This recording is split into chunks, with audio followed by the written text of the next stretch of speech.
정말 끝장이다. 정말 이제 어떻게 해야 되나? 이제 내가 무엇을 할 수 있단 말인가? 정말 아무것도 남지 않았다. 우리가 인생을 살면서 이런 생각을 할 때가 있습니다. 이젠 정말 끝이다. 정말 나에게도 다시 기회가 주어질까 하는 그런 절망적인 상황에 처할 때가 있습니다. 그래서 마치 불시에 화재를 만나서 내 모든 것들이 잿더미가 된 것처럼 그렇게 그 잿더미 앞에서 우리가 서 있는 것처럼 우리의 인생에 그럴 때가 있습니다. 그런데 우리의 인생의 삶 동안뿐만 아니라 우리의 인생의 마지막이 죽음으로 끝난다면은 결국은 이러한 이 한탄은 우리 모두의 이야기가 되고 결국 우리 모두의 삶의 결론이 될 것이고 우리가 인생의 마지막에서 정말 하는 이야기가 소망의 이야기가 아니라 정말 이제는 끝장이다.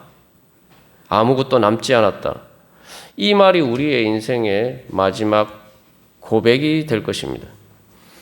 그래서 화재로 잿더미가 되지 않아도 우리의 인생의 마지막에 화장을 해서 재가 되든지 매장을 해서 땅속에서 썩어서 먼지가 되든지 결국 우리의 인생이 죽음으로 끝난다면은 결국 우리는 잿더미만 남게 될 것입니다.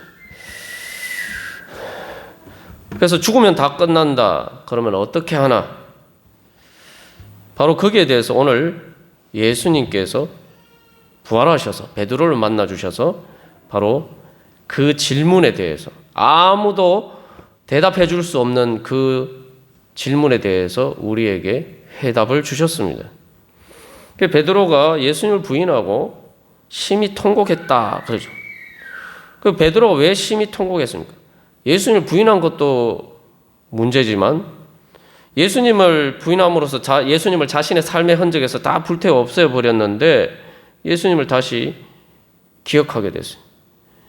예수님을 자신의 삶의 흔적에서 불태워서 없애버릴 수가 없는데 이제 다시 예수님을 만날 기회가 없다고 생각했기 때문에 자기의 실수를 다시 만회할 기회가 없다고 생각했기 때문에 이제는 다시 예수님을 사랑하고 예수님을 따를 기회가 이제는 자기에게 주어지지 않았다고 생각했기 때문에 심히 통곡했을 것입니다. 그래서 이 베드로가 예수님의 십자가 죽음 앞에서 통곡한 것을 보면은 예수님의 죽음의 문제는 단순히 예수님만의 문제가 아니고 베드로가 오늘 그리고 예수님께서 십자가에 달려 돌아가신 이후 앞으로 어떻게 살아갈 것인가를 결정하는 문제라는 거죠. 다시 말하면 베드로는 예수님 없이도 살아갈 수 있는가? 예수님 없이 살아가는 베드로의 삶은 앞으로 어떠할 것인가? 결국 이것은 죽음의 문제는 죽은 사람의 문제만 뿐만 아니라 산 사람의 문제이기도 합니다. 그래서 베드로가 심히 통곡했다.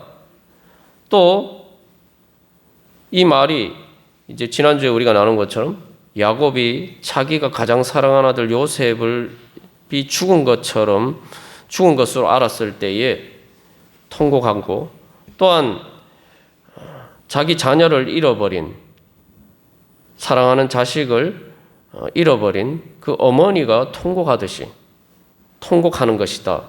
우리가 그렇게 살펴보았습니다.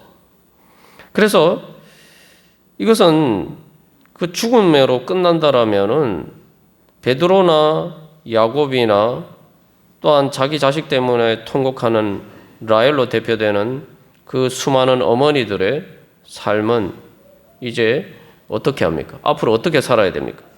이건 내가 어떻게 살아가야 되느냐의 문제죠. 그래서 이것을 우리에게 대입해 보면은 결국은 이것은 또한 우리 자신의 문제다라는 것을 알 수가 있습니다. 그게 단순히 먼 미래, 내가 죽는 순간의 문제가 아니라 내가 지금 오늘 그리고 앞으로 내가 어떻게 살아갈 것인가의 문제라는 거죠. 자, 이 베드로의 질문, 이제 예수님이 죽으셨으니까 내가 이제 어떻게 사나 하는 문제를 우리의 삶에 적용해 보면 우리가 항상 이런 질문을 던지면서 살고 있어요. 뭐 정도의 차이가 있다 뿐이죠. 그래서 뭐 이러이러한 것이 없으면 내가 어떻게 사나? 우리가 맨날 항상 세상 살면서 걱정 근심하는 문제가 다 그런 거 아닙니까? 아, 내가 지금 돈이 없으니 이거 어떻게 하나? 내가 건강을 잃어버렸으니 건강이 하지 않으니 건강이 없으니 어떻게 사나? 전부 다 우리의 삶의 고민은 뭐 이러이러한 것이 없으면 내가 어떻게 사나? 이런 문제. 그런데 우리가 그런 걱정들은 많이 하는데 가장 궁극적인 문제, 죽음의 문제가 해결되지 않으면 나는 어떻게 사나? 우리가 그것에 대해서는 얼마나 생각하면서 사느냐는 거죠. 그 문제를 생각해야지 베드로처럼 그렇게 심히 통곡하는 그러한 정말 심령이 가난하게 되어야지, 삶의 현실을 분명히 인식해야지 우리가 부활하신 예수님을 의지하고 찾고 그래서 그 예수님을 만날 수 있습니다. 그래서 결국은 베드로가 던진 질문이 예수님이 죽었으니 이제 나는 어떻게 하나, 어떻게 사나 이런 문제인데 결국 그 예수님이 죽어도 내가 어떻게 사나? 내 사랑하는 자식이 죽었는데 내가 어떻게 사나? 정말 갑갑하죠. 깜깜하죠. 희망이 없죠. 그런데 거기에 한 걸음 더 나가서 내가 죽으면은 내가 어떻게 사나? 어떻게 하나? 이것은 이 질문에 대해서는 우리가 어떻게 대답할 수 있냐는 거죠. 그러니까 우리가 그렇게 이야기할 수도 있는, 그래도 산 사람은 살아야지. 사는 동안 살아야지. 근데 사는 동안 살지만 결국 죽어요. 다시 말하면 살려고 하는데 결국은 살 수 없다는 게 인생의 결론입니다. 이제 그러면 우리가 어떻게 하나? 아무리 통곡하고 울어도 방법이 없어요. 사람에게는. 그래서 야곱이나 라헬이나 그 자식을 잃어버린 어머니들에 대해서 이렇게 얘기합니다. 성경은 위로받기를 거절했다. 위로받기를 거절했다. 죽은 자식이 살아 돌아오지 않는 한 위로를 받을 수가 없어요. 그 어떤 것도 위로가 안 돼요. 베드로에게도 무슨 위로가, 어떤 것이 위로가 되겠습니까? 아무것도 위로가 되지 않아요. 그저 위로 그냥 임시로 덮어놓고 그냥 사는 것 뿐이죠. 덮어놓고 산다고 해서 그 문제가 드러나지 않는 게 아닙니다. 결국은 우리가 죽을 때 그 문제가 다 드러나게 되어 있습니다. 감춘다고 감출 수 있는 게 아닙니다. 그래서 그 감추온다고 해서 감출 수 없는 그 문제를 가지고 예수님 앞에 그 질문을 가지고 설 때에 우리가 부활하신 예수님을 만날 수가 있습니다. 예. 그 인간에게는 아무 방법이 없어요. 베드로에게도 아무 방법이 없어요. 그런데 이제 베드로에게 방법이 생겼어요. 베드로가 이제 예수님이 죽으셔서 나는 이제 어떻게 사나 통곡했는데 그 예수님이 다시 살아오셨어요. 그래서 이제 베드로는 살 수 있게 되었습니다. 그게 바로 하나님께서 우리에게 주시는 부활의 은혜입니다. 우리가 민수기 19장 말씀을 읽었습니다만 시체를 접촉한 부정한 자는 스스로 정결하게 할 수가 없어요. 우리는 다 이 세상이 장례식장과 같은 것이고 궁극적으로는 무덤과 같은 것이에요. 우리 스스로는 우리를 살릴 수가 없고 다른 사람도 살릴 수가 없고 궁극적으로 살릴 수가 없고 결국 다 우리가 부정한 자거든요. 부정한 자라는 거예요. 그러니까 어떻게 합니까? 이게 부정한 시체로 인해서 부정하게 된 문제를 해결하기 위해서 하나님이 주신 방법이 뭡니까? 이 보면은 제사장이 그 진영 밖으로 나가요. 진영 밖은 부정한 곳입니다. 근데 가장 거룩한 제사장이 부정한 진영 밖으로, 그러니까 세상으로, 부정한 곳으로 나아가서 그곳에서 암송아지를 잡아서 속죄제 제사를 드리고 그것을 다 태워서 재를 만들어서 그 재를 만든 잿물로를 뿌릴 때에 그 시체의 부정에서 정결하게 된다는 거죠. 여기서 중요한 것은 거룩한 제사장이 바로 진영 밖으로 부정한 곳으로 나아가서 바로 정결하게 하는 재를 만드는 겁니다. 그것처럼 예수님께서도 가장 거룩한 대제사, 우리의 대제사장 되신 예수님께서 이제 죽음으로 인해서 부정하게 된 우리들을 찾아오셨어요. 이건 예수님이 찾아와 주셔야 되는 문제입니다. 내가 찾는다고 되는 문제가 아니에요. 그 예수님이 찾아와 주셔야 되는 문제입니다. 그래서 예수님이 우리를 살려주셔야 되는 문제예요. 그래서 예수님께서 다시 베드로를 찾아오셨습니다. 베드로가 예수님을 부인했는데 베드로는 이제 예수님께 더 나아갈 수 없는 존재가 됐단 말이에요.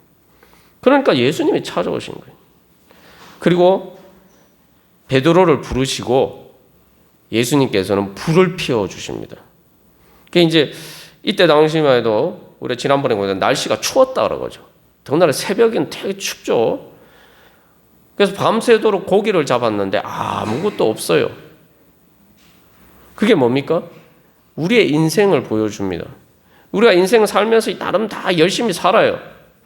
예? 그런데 우리가 정말 내가 땀 흘리면서 피 흘리면서 말 그대로 우리의 육신의 생명을 불사르면서 정말 때로는 진이 빠지도록 그렇게 노심초사하면서 열정으로 심지어 과로사하기까지 그렇게 열심히 살았는데 결국 그 육신의 생명으로 그렇게 우리의 삶을 어떻게 보든 살아보려고 불살라도 결국은 다 타서 녹아내리는 양초처럼 그렇게 재만 남는 게 우리의 인생입니다. 베드로도 물고기를 밤새 잡았는데 아무것도 잡지 못했어요. 우리가 열심히 살았는데 인생의 마지막을 보니까 다 떠나버렸어요. 우리 지난주에도 나눈 것처럼 심지어 내 육신마저도 죽는 순간에 나를 떠나버려요. 아무것도 남는 게 없어요. 그럴 때 예수님께서 그렇게 새벽에 찬 공기 가운데 베드로와 제자들이 몸이 식어갈 때에 또 우리가 죽음으로 우리가 싸늘하게 식어갈 때에 예수님께서 우리를 불러주십니다. 그래서 갔더니 예수님이 불을 피우고 계시는 거예요. 불을.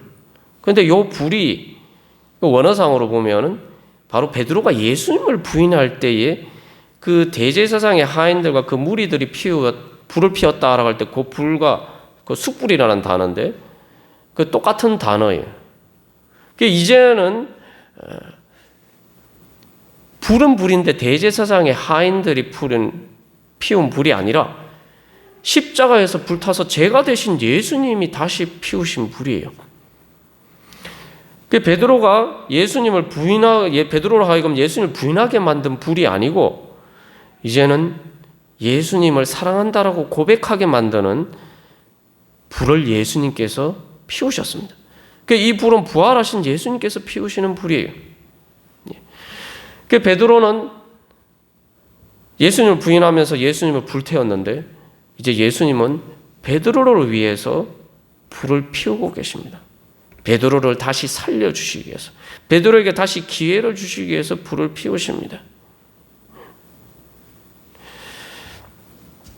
그래서 이 불을 볼 때에 예수님이 다시 살아나셔서 부활하셔서 베드로에게 불을 피워주시고 따뜻하게 몸을 녹일 수 있게 만들어 주시는데 이 불을 보면 부활하신 예수님이 피우신 이 불을 보면은 예수님이 어떤 분인지 이제 제대로 알게 되는 거죠. 그래서 베드로가 오늘 말씀에서도 부활하신 예수님이 불렀는데 누군지 모르는 거예요. 그래서 사실 베드로가 예수님을 부인한 이유도 예수님이 진짜 어떤 분인지 몰랐기 때문에. 우리도 마찬가지입니다. 우리가 예수를 믿는다고 하면서도 예수님이 지금 어떤 분이신지, 지금 어떤 부활하신 예수님이 나를 부르시는 그 음성을 듣지 못하고 살아갈 때가 많아요. 근데 오늘도 이 예배 가운데 사실 이 예배는 부활절 예배는 예수님이 우리를 불러주셔서 우리에게 불을 피워주시는 그러한 자리입니다. 그 예수님이 부활하신 예수님이 우리를 위해서 피워주신 불을 볼 때에 우리는 예수님이 어떤 분인지 우리가 알 수가 있고 또 내가 죽으면 끝이라고 생각하는 나에게 어떤 해답을 예수님이 주시는지 우리가 그것을 알 수가 있습니다. 그래서 이 예수님이 피우신 불을 보면은 베드로가 예수님에 대해서 제대로 몰랐다는 걸 알 수가 있어요. 그게 이제 민수기 19장에서 이 붉은 암송아지를 제물로 태우는데 그냥 태우는 게 아니고 그게 무엇을 같이 태웁니까? 백향목과 우슬초와 홍색실을 같이 넣어서 태우죠. 요거 이제 상징적인 의미가 있는 거예요. 그래서 백향목은 말 그대로 나무의 왕이에요. 나무들 중에 왕.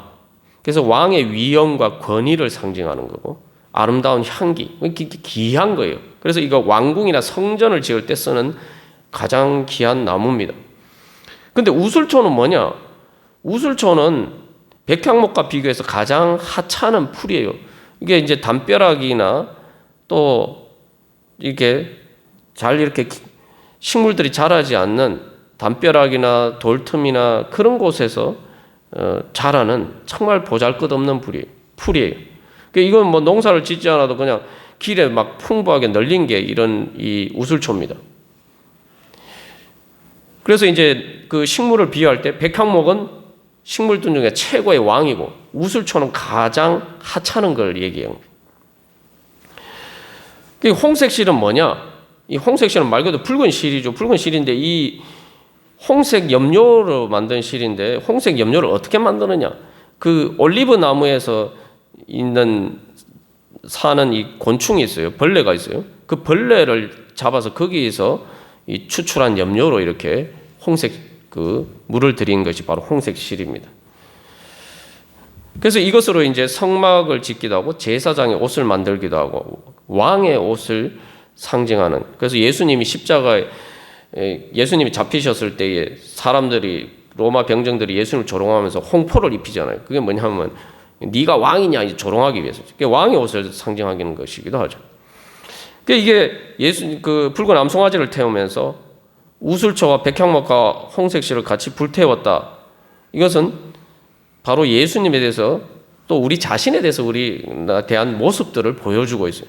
뭐냐 하면은 베드로가 대제사장 무리들이 예수님을 십자가에 못 박아 죽이고 또한 베드로가 예수님을 부인한 이유가 뭡니까? 사람들이 예수님은 나사렛 예수, 갈릴리 사람 나사렛 예수. 그러니까 이거는 뭐 그냥 하찮은 사람이라고 우슬초와 같은 하찮은 사람이라고 생각했어요. 그래서 이 예수님이 진정한 왕 대신 백향목과 같은 분이라는 것을 사람들은 몰랐단 말이에요. 베드로도 몰랐어요. 그래서 예수님을 부인하고 예수님을 십자가에 못 박아 죽인 거죠. 그런데 예수님은 그냥 백향목처럼 그냥 왕이 아니라 만왕의 왕이시고 창조주고 심판주신 그걸 몰랐어요. 죽음을 초월하시는 생사를 초월하시는 영원하신 하나님인 걸 몰랐단 말이죠. 그 예수님이 대제사장에 분명히 얘기했어요. 내가 그런 사람이다. 내가 그런 하나님이다라고 얘기를 했는데도 대제사장이 그거 듣고 이런 신성모독적인 발언을 한다고 오히려 막 자기 옷을 찢으면서 결국 예수님에게 사형 선고를 내렸죠. 베드로도 마찬가지. 베드로도 예수님을 따랐는데 베드로 예수님이 정말 얼마나 귀한 분인지 몰랐던 거예요. 그냥 갈릴리 사람 나사렛 예수처럼. 그래서 예수님을 부인하고 버렸다는 거예요. 그래서 결국은 예수님께서는 십자가에서 불타셨어요. 그래서 백향목과 같은 거룩한 성자 하나님이신 예수님께서 우슬초와 같은 죽을 수밖에 없는 하찮은 인생이 되셔서 그래서 예수님이 십자가에 못 박혀 돌아가셨죠. 홍색 실이라는 건 뭐냐면 십자가를 상징해요. 그래서 바로 그 십자가에서 거룩하신 하나님이 우리와 똑같은 인간이 되셔서 죽으셨어요. 피 흘리면 죽으셨어요. 그게 홍색실, 붉은색. 피 흘리면서. 그래서 홍색실은 생명의 줄을 생겨요. 우리가 핏줄이잖아요. 핏줄은 생명의 줄이잖아요. 그래서 예수님의 생명줄이 다 풀려서 결국은 십자가에서 죽으셨습니다. 그 예수님이 죽으신 것을 보면은 인간의 죄의 불이 예수님을 불태웠죠. 대제사장의 무리들이 예수님 죄가 없으신데도 또 예수님을 부인한 베드로 그렇게 사람들의 죄의 불이 예수님을 십자가에서 불태웠단 말이죠. 그런데 이 죄의 불이 다른 사람만 불태웁니까? 우리 자신도 또 다른 사람의 죄에 의해서 우리가 불타요. 우리의 속이 타고 우리의 삶이 불타요. 죄라는 것이 결국 다른 사람의 속을 태우고 다른 사람의 속을 태우고 다른 사람의 삶을 불태우는 거예요. 우리가 가족이나 뭐 가까운 사람들의 죄의 문제 때문에 내가 인생에 열심히 노력했던 것들이 잿더미가 되는 그런 일들이 얼마나 많습니까? 내가 도대체 내 인생을 왜 이렇게 살아야 되지? 내가 저 사람 때문에. 그게 다 뭡니까? 그 다른 사람의 죄의 불이 우리를 불태우는 거예요, 또.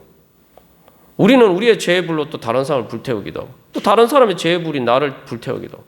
그렇게 서로가 서로를 막 불태워요. 그러니까 그게 뭡니까? 서로에게 심판의 불이고, 그렇게 우리가 서로를 불태우면서 지옥의 불을 우리가 태우고 있는 겁니다. 우리는 살려고 하는데, 베드로가 예수님을 부인한 것도 마찬가지예요. 살려고 한다면서 서로를 불태우고 지옥의 불을 태웁니다. 그래서 우리 자신이 다 불타는 거예요. 모두가 다 불타요. 뭐 백향목 같은 대제사장이나 왕과 같은 왕이나 귀족들 같은 사람들뿐만 아니라 우슬초 같이 세상에서 별로 이렇게 귀하게 여긴 그 대우받지 못하는 사람들까지 포함해서 그래서 백향목부터 우슬초까지 모든 사람들이 다 불타요. 생명줄이 다 불탑니다. 그래서 백향목과 우슬초와 홍색실을 그 불에 같이 집어넣는 겁니다. 그렇게 불타면 어떻게 됩니까? 여기서 중요한 것은 이 민수기 말씀 보면은 불태울 때에 암소 죽은 암소를 불태우는데 가죽과 고기와 피와 똥을 불사르게 정말 귀한 그 피를 정말 생명의 피를 똥하고 같이 불살라요. 이게 성경에 뭐 똥이라고 나와 있으니까 제가 그대로 똥이라고 얘기합니다. 이게 뭡니까?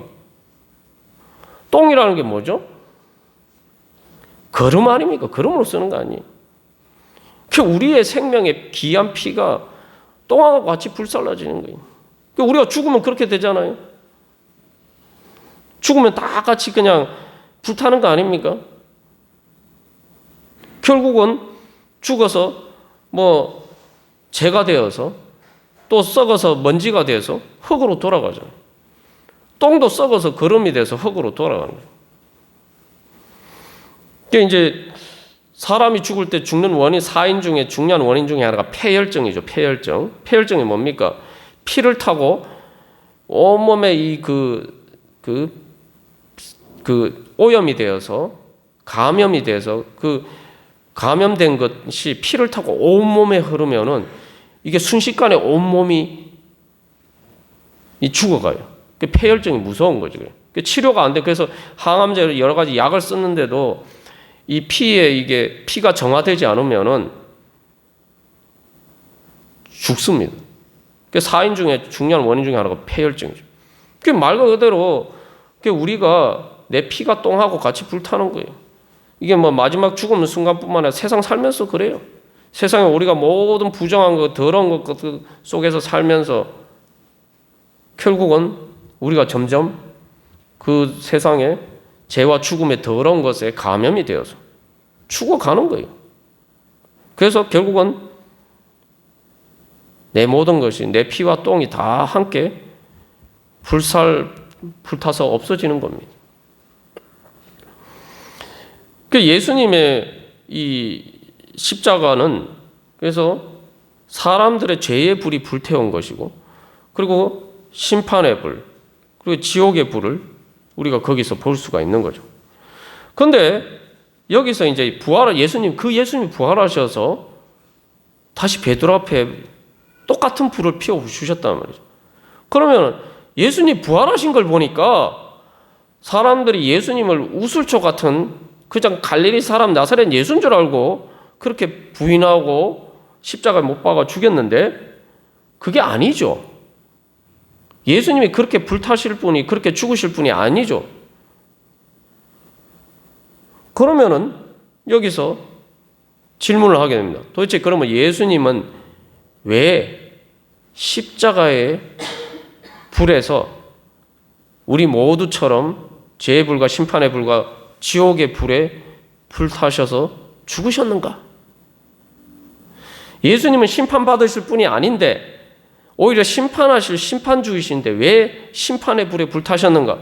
예수님은 죄가 없으신 분인데 왜 죄의 불에 불타서 죽으셨는가? 예수님은 지옥에 계실 분이 아니라, 지옥 가실 분이 아니라 천국에 계실 분인데 왜 예수님은 지옥의 불에 불탔는가? 이 성경 말씀을 보면은 대제사장 무리들뿐만 아니라 베드로도 예수님을 불태웠죠. 십자가에. 결국 우리가 예수님을 불태웠어요. 그런데 예수님은 그렇게 불타지 않으실 이유가 있는, 그런 능력이 있는 분인데 왜 그럼 예수님 불타셨는가? 부활하신 예수님이 피운 불이 우리에게 그 답을 주는 겁니다. 바로 우리 때문에, 우리를 대신해서, 우리를 위해서 우리가 서로가, 또 그래서 우리 모두가를 불태우는 그 죄와 심판과 지옥의 불에 우리가 타야 되는데 예수님이 자신을 대신 태우셨다는 거예요. 우리가 그 불에 타지 않도록 예수님이 자신을 대신 태우셨다는 거예요. 우리를 살려주시기 위해서. 그래서 이 붉은 암소를 태워서 죄가 되었어요. 근데 이 죄는 부정한 거죠. 말 그대로 죄와 심판과 지옥의 불에 불탄 부정한 거예요. 부정한 죄입니다. 그래서 이거는 진영 안에 놔둘 수가 없어서 진영 밖에 부정한 곳에 보관을 해요. 그런데 놀랍게도 이 부정한 붉은 암송아지의 사체를 태운 죄가 바로 이스라엘 백성들을 시체와의 접촉을 통해서 부정하게 된 것을 정결하게 해주는 죄가 됐단 말이에요. 그래서 민수기 19장 9절 말씀에서 속죄죄라고 하죠. 그래서 부정한 죄인데 오히려 죽음의 부정에서 정결하게 해주는 죄가 됐다. 예수님도 마찬가지예요. 예수님 십자가에서 불타셨지만 그래서 사람들이 부정하게 여기고 예수님을 십자가에 불태웠지만 그러나 예수님은 이제 우리를 정결하게 하시는, 우리를 죽음의 부정에서 정결하게 하실 뿐만 아니라 우리를 거룩하게 부활의 생명으로 살리시는 바로 그러한 죄가 되셨어요. 그게 바로 십자가입니다. 그래서 부활하신 예수님이 피우신 불을 봤을 때 베드로가 예수님이 왜 십자가 달려 돌아가셨는지를 이제 알 수 있는 거예요. 그것은 바로 나 때문에, 나 대신에 나를 위해서 예수님이 자신을 스스로 불태우셨다는 거예요. 내 대신 불태우셨다는 거예요. 그래서 이제는 부활의 불을 일으키십니다. 예수님은 죄가 십자가에서 불타셨지만 우리처럼 죄가 되어 먼지처럼 사라지시는 분이 아니죠. 왜냐하면 예수님은 거룩한 하나님의 아들이고 성자 하나님이시기 때문에 예수님의 몸과 영혼 안에는 영원히 꺼지지 않는 하나님의 영원한 생명의 불꽃이 있어요. 그래서 십자가에서 예수님의 몸과 영혼이 다 불탄 것처럼 보였지만 그 안에 영원히 꺼지지 않는 영원한 생명의 불꽃이 있었기 때문에 바로 그것이 새로운 불씨가 되어서 예수님을 부활하게 만든 겁니다. 그래서 예수님은 십자가에서 죄가 되신 것처럼 보였지만 예수님의 영혼 안에 영원히 꺼지지 않는 하나님의 생명의 불꽃이 있었기 때문에 예수님은 죄가 아니라 수치 되신 거예요. 수치. 그 수치는 뭡니까? 우리가 불을 다시 일으킬 때 쓰는 거죠. 그래서 성결의 영으로 바로 성령님께서 그 모든 죽음의 부정에서 정결하게 해주시는 그 성령님께서 바로 예수님을 부활하게 하신 예수님의 중심에 있는 그 성령의 생명이 바로 예수님의 그 숙취된 예수님의 영혼과 몸에 새로운 불씨를 불러일으킨 거예요. 그래서 예수님은 이제 숯불이 되셨어요. 베드로의 차갑게 식었던 베드로를 다시 살리는 숯불이 되셨습니다. 그래서 예수님의 그 불을 통해서 이제는 우슬초로 정결하게 하십니다. 그래서 베드로의 부정을 정결하게 해주시고 예수님을 부인했던 베드로의 부정한 것을 정결하게 해주시고 그 예수님의 이제 그 부활의 불로 모든 죽음의 흔적을 그리고 그 죽음 이전에 베드로가 예수님을 부인했던 모든 죄의 흔적과 죽음의 흔적을 다 불태워서 없애주세요. 예수님 부활하셔서 나타나셨으니까 예수님을 부인해서 죽인 것처럼 된 그 모든 결과가 사라졌잖아요. 죄의 결과가 사라졌어요. 죄의 결과인 죽음이 예수님의 죽음이 사라졌어요. 흔적도 없이 사라졌어요. 그럼 이제 더 이상 무덤이 아니에요. 그러니까 우리도 이제 예수님이 우리의 모든 죄와 우리의 죽음의 부정을 불태워 주시면은 우리가 이 땅에서 다른 사람들과 똑같이 무덤과 같은 세상 속에 사는 것처럼 보이지만 이제 우리는 시체가 있는 무덤이 아니라 빈 무덤이에요. 빈 무덤은 더 이상 부정한 곳이 아니에요. 그래서 예수님께서는 이제 다시 우리에게 부활의 불길을 불러일으켜 주십니다. 그래서 그 부활의 불길 속에서 우슬초 같은 우리가 백향목과 같은 하나님의 거룩한 신성에 참여하게 됐습니다. 이제 우리 안에도 거룩하신 하나님의 영원하신 하나님의 생명의 불꽃이 우리에게를 불태우고 그것이 영원히 끄지 않는 생명의 불꽃으로 우리 안에 불타게 되었습니다. 그래서 예수님이 그런 불을 베드로에게 피워주시고 또 우리에게도 그런 불을 피워주시는 거예요. 그래서 이제는 우리가 백향목 같은 왕 같은 거룩한 제사장으로 살아갈 수 있도록 우리에게 다시 살려주신 겁니다. 그저 죽음의 문제를 해결해 주실 뿐만 아니라 이제는 우리가 백향목 같은 하나님의 성전을 세우는 백향목, 하나님 나라를 세우는 하나님 나라의 그 왕궁과 같은 하나님 나라를 세우는 백향목과 같은 존재로 그 기둥과 같은 백향목과 같은 기둥과 같은 존재로 우리를 세워주셨어요. 그리고 예수님이 정말 베드로를 생각하셔서 이제 그 불에다가 물고기와 떡을 데펴주시는 거예요. 이게 쉽게 말하면 요리를 해주시는 겁니다. 요리를. 그 불에다가 요리를 해주세요. 사실 예수님이 베드로로 하여금 예수님을 부인하게 만든 그 불은 그저 추위에 온기만 이렇게 추위를만 피하게 만드는 그런 불이지만 예수님은 단순히 베드로의 몸을 녹여주실 뿐만 아니라 이제 베드로가 새 힘을 얻을 수 있도록 조반 아침을 차려주신 거예요. 아침. 예. 그게 요즘 와이프에게 아침을 요구하면은 강 큰 남편이다 그런 우스갯소리가 있지만 예수님 아침을 차려주셔. 생각해보면 이 베드로가 지금 베드로의 상황을 보면은 밤새도록 그 일을 했단 말이죠. 그 얼마나 배가 고프겠어요. 근데 예수님이 베드로의 허기를 채워주시기 위해서